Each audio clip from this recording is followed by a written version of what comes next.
तो वहीं देहरादून पहुंची जनता कैबिनेट पार्टी के राष्ट्रीय अध्यक्ष भावना पांडे के साथ हमारे संवाददाता यशराज आनंद ने खास बातचीत की है। जनता कैबिनेट पार्टी के अध्यक्ष का कहना है कि उनकी पार्टी उत्तराखंड में ज्यादातर महिला उम्मीदवारों को टिकट देगी। आइए सुनवाते हैं आपको उन्होंने क्या कुछ कहा। आज हमारे साथ हैं उत्तराखंड की प्रमुख सेविका भावना पांडे और इन्होंने एक पार्टी का निर्माण करा है, जनता कैबिनेट पार्टी। आइए जानते हैं भावना पांडे से। मैम, आप एक समाज सेवी के तर्ज पर यहाँ जाने जाते हैं, आपने अपनी नई पार्टी खड़ी की है, आपका उद्देश्य क्या है इस पार्टी को बनाने के पीछे? देखिए, मैं तो उत्तराखंड राज्य आंदोलनकारी बेटी हूँ, मैं बिजनेस वूमेन हूँ। मैं यहाँ पर आई थी उत्तराखंड में रहने के लिए आराम से। अब रिटायरमेंट हो गई है, अब अपने शहर में रहूँ। जब मैं यहाँ आई तो मैंने देखा हमारा उत्तराखंड का निवासी तो सचिवालय के बाहर धोला लटका के बैठा है कि कोई हमें बाहर अंदर बुला ले।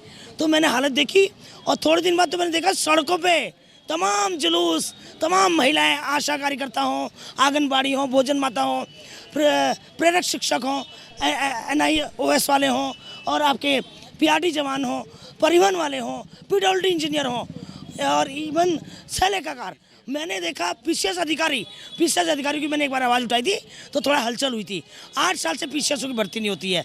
बताइए, नए PCS की भर्ती नहीं होगी। हमारा उत्तराखंड का आदमी तो बेरोजगार रहेगा। और इन नेताओं को दल बदलू के अलावा कोई काम नहीं है। कोई सरकार का किस तरीके से प्रॉफिट हो, रोज़ कहते हैं हमारे पास तनख्वाह देने के पैसे ही नहीं है।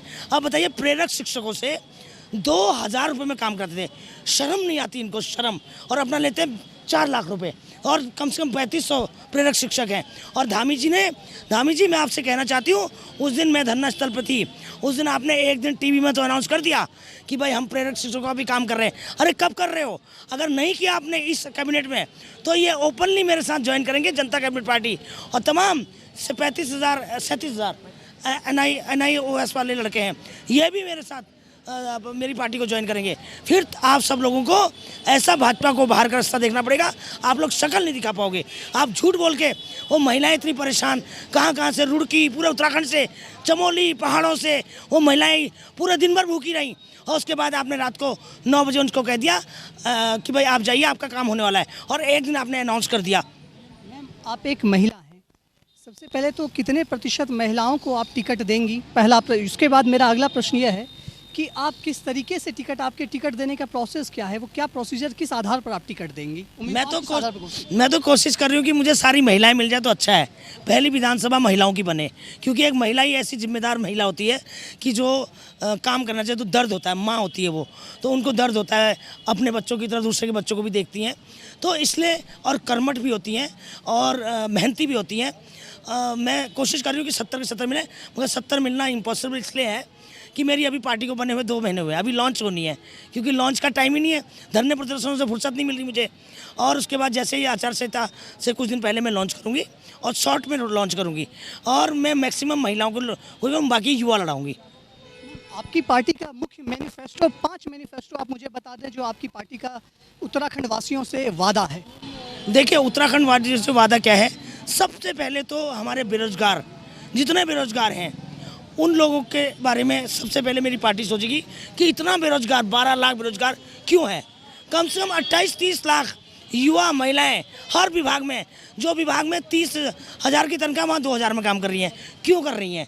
और दूसरा, पलायन को रोकना, रोजगार व्यवस्था करना और आपके पहाड़ों में सड़कें, स्वास्थ्य, ये 4-5 चीज़ें। और सबसे बड़ी बात है कि मैं तो एक आंदोलनकारी हूँ। जिस तर्ज पे हमने लिया था राज्य, वो होना चाहिए, भू कानून होना चाहिए और गैरसैंड राजधानी होनी चाहिए। अब सबसे पहला मुद्दा है बेरोजगारी हटाओ। ये लोग, नेता लोग क्या करते हैं, चुनाव के टाइम पे प्याज का कट्टा सर पर ले लेंगे, सिलेंडर सर पर ले लेंगे। अरे हम सिलेंडर खरीद लेंगे, पहले नौकरी तो दो, नौकरी की व्यवस्था तो करो। बस चुनावी मुद्दा बना देते हैं, कभी सिलेंडर कंधे पे लगाएंगे, कभी प्याज का टोकरा सर पर लेके घूमेंगे। तो ऐसे इस बार जनता बेवकूफ़ नहीं बनने वाली है।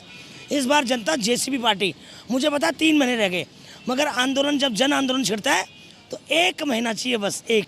और जन आंदोलन छिड़ेगा, अब छिड़ेगा निश्चित, क्योंकि इन्होंने कई विभागों के लोगों को भी बेवकूफ़ बनाया है। ऐसी महिला समूह का भी कल मुझे मैसेज आया था, कल्पना जी का, कि हमको भी समर्थन करिए। और एक बार मैं गई थी वहाँ, क्योंकि वो थोड़ा दूर बैठी हैं, विकास नगर, और कम से कम 32,000 समूह हैं। एक समूह में 10 या 14 लोग हैं, तो 3.5 लाख महिलाएं हैं। तो जिस दिन 3.5 लाख महिलाएं सड़कों पर आ जाएंगी तो क्या हर्ष होगा इनका? और जेसीबी के कार्यकर्ता तो क्या हर्ष होगा। तो इसी तरह आज युवा और महिलाएं और पीआरटी जवान हैं, ये 9,000 लोग हैं, ये सारे लोग कहते हैं बहन जी दीदी हम आपके साथ हैं। इसी तरह हमारे NIOS वाले हैं 35-37 हज़ार बच्चे, तो इनको इनके भविष्य की लड़ाई लड़ रही हूँ मैं, और निश्चित हम लोग पार करेंगे इस लड़ाई को। तो हमने देखा कैसे उत्तराखंड की महिला समाज सेविका चुनाव लड़ने जा रही है। देखना है कि जनता इनका किस तरीके से ख्याल रखती है और जनता इनको कितना वोट देती है।